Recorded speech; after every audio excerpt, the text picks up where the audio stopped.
A client swore, "The car felt fine. The check engine light blinked for days. The engine didn't make it to the weekend." We're walking through the 5 lights that warn you before your car fails. Check engine, brake, oil pressure, battery, and TPMS, showing what's really happening under the hood and what to do in the next 60 seconds. You'll learn why a blinking light is a final warning, when to pull over, and how to read OBD2 codes before a mechanic ever touches your car. Feel fine isn't fine. Proof coming up. Before we move on, please take a moment to subscribe to the channel and like the video. 2 cars light up today. One gets home all week. One gets a tow by Friday. The difference isn't luck. It's which warning you listen to. Here's the simple split that decides it. Red means stop now. Yellow or orange means caution soon. And within that, there's a top 5 list of ignored lights that quietly set you up for a bad week if you delay. Let's start by killing the feels fine myth. Your dashboard talks long before your hands feel vibration or your ears hear a rattle. Sensors see pressure, temperature, voltage, and misfire counts in real time. You can cruise smoothly while damage stacks up in the background. When that light comes on, the failure path has already started. Number 1 worst light to ignore is the red oil pressure light.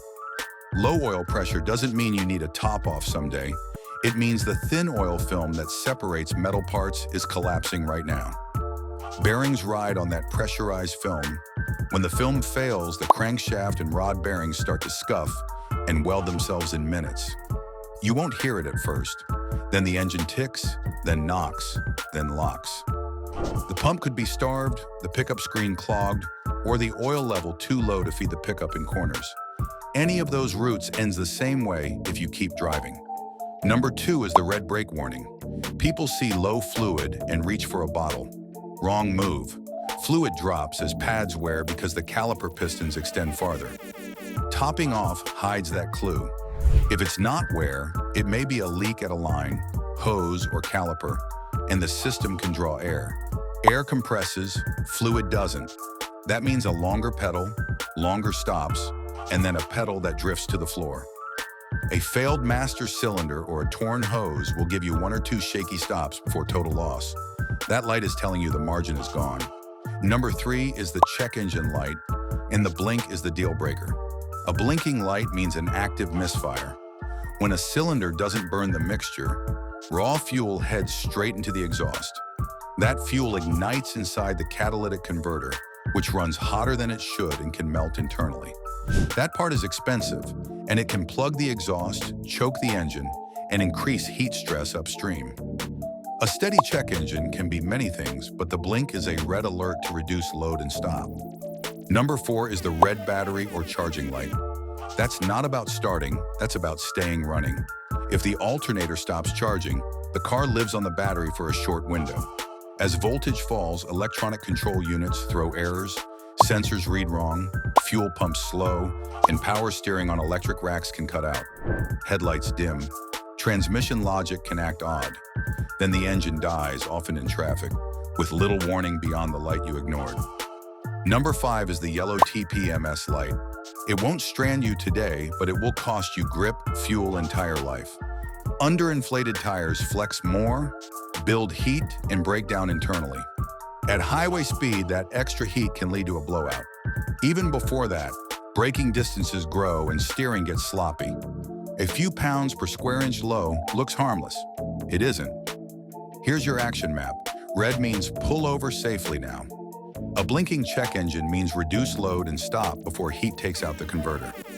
Yellow means address it soon, not when it's convenient weeks from now. You know the triage. Next, we'll walk through the first 60 seconds so a small warning doesn't turn into a tow bill. You already know which lights demand action. Here's how to stop a blinking warning from turning into a 4-figure bill with 3 moves you can make from the driver's seat. Stabilize, scan, and stage. Stabilize the car so the problem doesn't escalate. Scan for the simplest tells you can see or feel in seconds. Stage your next move so you don't add damage while you figure it out. No tools, no guesswork, and no risky tricks. Start with the checklist. Ease off the throttle, cancel cruise, and give yourself space in traffic. Watch the temp gauge, volt light, and oil light while you move to a safe shoulder or parking lot. Put the transmission in park, set the parking brake if the brake warning is off, and keep the engine idling unless you've got a red oil or temperature alert. The goal is to buy 1 minute of calm to observe what the car's telling you. Skip the old battery disconnect habit. Pulling the cable wipes clues, not problems. You lose learned fuel trims, readiness monitors, and freeze-frame snapshots that help you or a shop find the fault quickly. If the light returns later, you've wasted time and may complicate warranty or emissions checks. Keep the data. Fix the cause. Red oil pressure or overheat means shut it down now. Key off, hazards on, hood up to vent heat. Check the oil level with the dipstick after a brief wait and look for fresh drips under the car. If the stick is dry or you can't confirm level, do not restart. Consult the owner's manual for any special steps, but assume the safest path is a tow. Restarting a dry or overheated engine turns a repair into a replacement. Brake warning on? Before you move again, press the pedal and hold. It should feel firm and maintain height. If it sinks, goes spongy, or needs pumping to build pressure, you're done driving. Check that the parking brake isn't partially set. Peek at each wheel for wet streaks or fluid around hoses and calipers. Any leak or soft pedal calls for roadside assistance. Brakes that feel questionable in a parking lot will feel terrifying at speed. Charging or battery light up while driving means you're living on borrowed power. Turn off the rear defroster, heated seats, HVAC fan, and infotainment. Keep headlights if it's dark, but shut everything else. Head toward a safe stop close by rather than a long trip home. Expect odd behavior as voltage drops, flicker, rough idle, or heavy steering on electric racks.